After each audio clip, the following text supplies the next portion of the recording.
j'ai obtenu un diplôme d'ingénieur de l'école polytechnique en 2014, que j'ai complété avec un master en sciences des atmosphères et océans à l'université McGill à Montréal. Et j'ai ensuite réalisé une thèse CIFRE au sein du Centre d'enseignement et de recherche en environnement atmosphérique, le CEREA, qui est un laboratoire commun entre l'école des Ponts ParisTech et EDF Recherche et Développement. Aujourd'hui, depuis plus d'1 an, je travaille à la Société du Grand Paris sur le projet de la future ligne de métro 15 Ouest du Grand Paris Express. Ma thèse intitulée « Assimilation de données pour des applications micrométéorologiques avec le modèle de mécanique des fluides Code-Saturn ». Ma thèse répond à 2 sujets d'actualité. Le premier est la pollution de l'air, qui est un enjeu sanitaire majeur de notre époque. Le second est le développement de la puissance éolienne terrestre, pour lequel des objectifs très ambitieux ont été fixés pour les prochaines années. Ces 2 sujets ont un point commun, le vent. En effet, que ce soit pour étudier la propagation de polluants en milieu urbain, ou pour calculer le potentiel éolien d'un site et évaluer la rentabilité d'une ferme éolienne, il est nécessaire de connaître les conditions météorologiques au sein de zones géographiques restreintes. Dans ces 2 cas, les zones géographiques étudiées peuvent être très complexes, du fait de la présence de reliefs escarpés ou de bâtiments. Il est donc nécessaire d'utiliser des modèles très précis de micrométéorologie. Ces modèles sont alimentés par des données d'entrée, qui sont déterminantes. En effet, on a beau avoir le meilleur modèle du monde, si les données d'entrée sont erronées ou imprécises, alors les simulations en sortie seront elles également erronées et imprécises.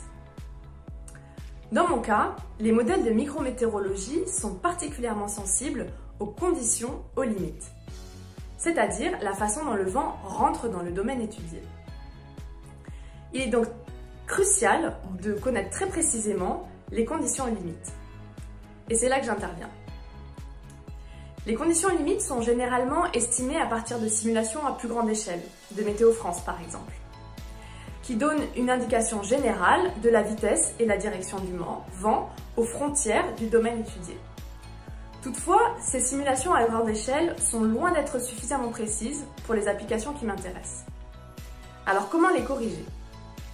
Il se trouve que ce soit en ville ou dans les sites prospects pour l'installation de fermes éoliennes, il y a souvent des instruments de mesure qui fournissent des observations in situ de vent ou de qualité de l'air. Ces observations locales, jusqu'à présent, ont peu été exploitées, puisqu'elles ne représentent que ce qui se passe à un endroit précis et pas dans le reste du domaine. Pour autant, ces observations contiennent de précieuses informations qui méritent d'être mises à profit. Alors pour ce faire, au cours de ma thèse, j'ai développé des méthodes d'assimilation de données, qui sont des processus d'essai-erreur qui permettent de déterminer les conditions limites optimales, qui ne sont pas trop éloignées des simulations à grande échelle et qui donnent des simulations micrométéorologiques le plus proche possible des observations disponibles.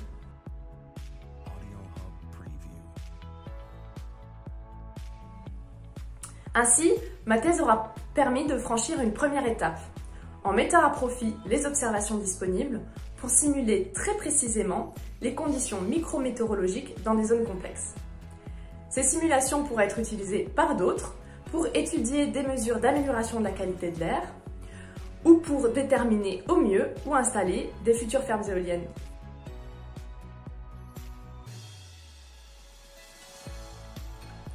Aujourd'hui, je voudrais sincèrement remercier la Fondation de l'École des Ponts et les donateurs de la Fondation pour l'opportunité que représente ce prix de thèse. En effet, lorsqu'on passe 3 ans sur un sujet, un peu la tête dans le guidon, il est difficile de savoir quelle est la valeur et l'originalité de nos travaux. Et ce prix de thèse, qui a une véritable renommée au sein du monde académique, est une très belle récompense pour mes travaux et de manière plus générale pour les travaux du CEREA, le laboratoire où j'ai effectué ma thèse. Donc encore une fois, merci beaucoup. Cette thèse a été co-encadrée par Bertrand Carissimo et Marc Bocquet, que je profite de l'occasion pour remercier une nouvelle fois pour leur encadrement tout au long de ma thèse.